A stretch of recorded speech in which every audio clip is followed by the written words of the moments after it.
Greece's Hellenic Parliament approved a bold call from Prime Minister Alexis Tsipras to convene a referendum on the Greek bailout proposal put forward by European lenders.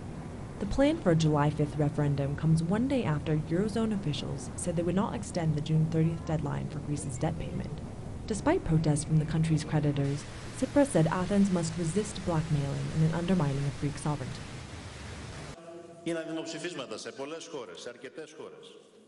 When they were deciding on the European Constitution, the most fundamental issue for the EU, and they rejected it, did anyone tell them that this is not allowed?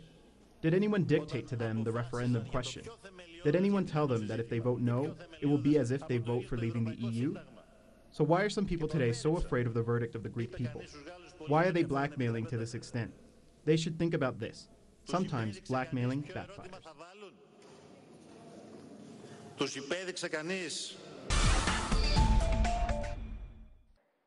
Leftist Kurdish fighters have fully secured the Syrian town of Kobani near the Turkish border, killing more than 60 Islamic State extremists. Islamic State group fighters launched an incursion with suicide bombers just 2 days prior.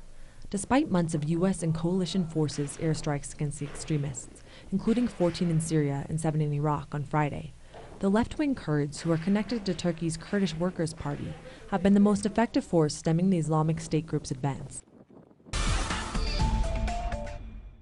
As many as 200,000 torch-wielding protesters marched on Honduras's presidential palace in Tegucigalpa in the latest mass demonstrations calling for President Juan Orlando Hernandez to resign. Hernandez has admitted that his party took part in a corruption scandal that involved embezzlement of $200 million from the Honduran Institute of Social Security, some of which was used for his election campaign. Friday's protests also demanded an international investigation into a series of corruption allegations against the right-wing government. Illegal followings, communications interceptions, and threats against lives were among the actions perpetrated by Colombia's Security Department against human rights defenders and political opponents. Among the targets was Lawyers Collective José Alvear, of which Reinaldo is part. In his case, even relatives such as his wife became a target of state intimidations. We never had any doubt that all the political persecution was coming from the state, meaning that those that were under the obligation to protect us are the same ones that attack us, to the extent that we end up fearing for our lives. That naturally generates anxiety and permanent state of emotional uncertainty that clearly constitutes psychological torture. The Colombian Coalition Against Torture have submitted a report identifying torture as an instrument that is systematically used for political persecution and repression of social protest. Also, the state forces are identified as the main perpetrators. There is a pattern of attacks against human rights defenders. Their activities are constantly stigmatized and criminalized in a way that lead to believe that abusive intervention by state security is justified. Between 2010 and 2014, over 1,700 human rights defenders were victims of assaults that might very well be considered as torture. However, Colombian legislation usually ends up typifying torture cases as minor crimes such as personal injury or abuse of authority. That has obstructed justice and truth-seeking. If there is no truth, no guarantees of non-repetition, neither a justice that is effective, accurate, and appropriated, then it is going to be difficult to reach a sort of peace in which people can trust again in the state and its institutions.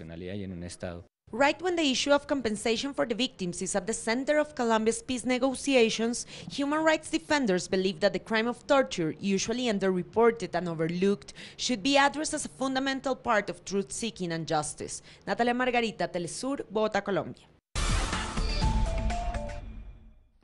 A bipartisan delegation of U.S. senators arrived in Cuba Saturday, saying they hope Congress will support President Barack Obama's plan to lift a ban on U.S. citizens traveling to the Caribbean island. Democratic Senators Patrick Leahy of Vermont, Ben Cardin of Maryland, and Nevada Republican Dean Heller of Nevada met with Cuban Vice President Miguel Diaz-Canel, Foreign Minister Bruno Rodriguez, as well as Cuban citizens. Senators are hoping their chamber will pass a measure to relax travel restrictions rejected by the House in early June, while also pushing for an opening of a U.S. embassy in Cuba. I wish we had a full embassy years ago. Some in the Congress still oppose opening it. I like to think they're very much in the minority.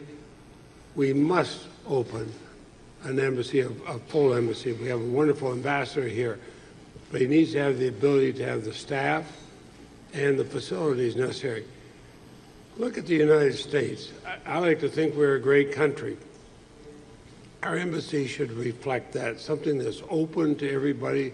Students can come there, people of all ages can come there. They can learn about the United States. We can put the best face of the United States forward. We can't do that till we get a full embassy, and I would hope that that would be very soon.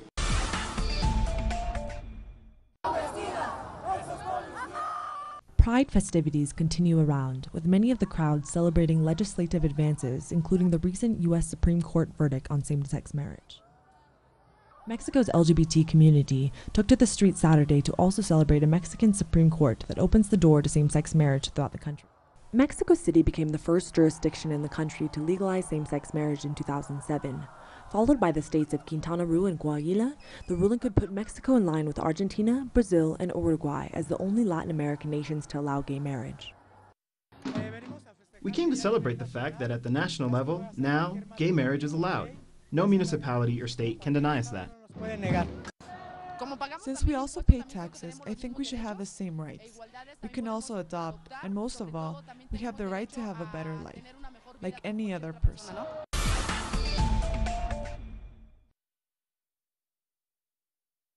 The semifinals in the Copa America tournament are set after underdogs Paraguay defeated Brazil in a thrilling penalty shootout. Brazil started strong with an early goal from AC Milan's Robinho.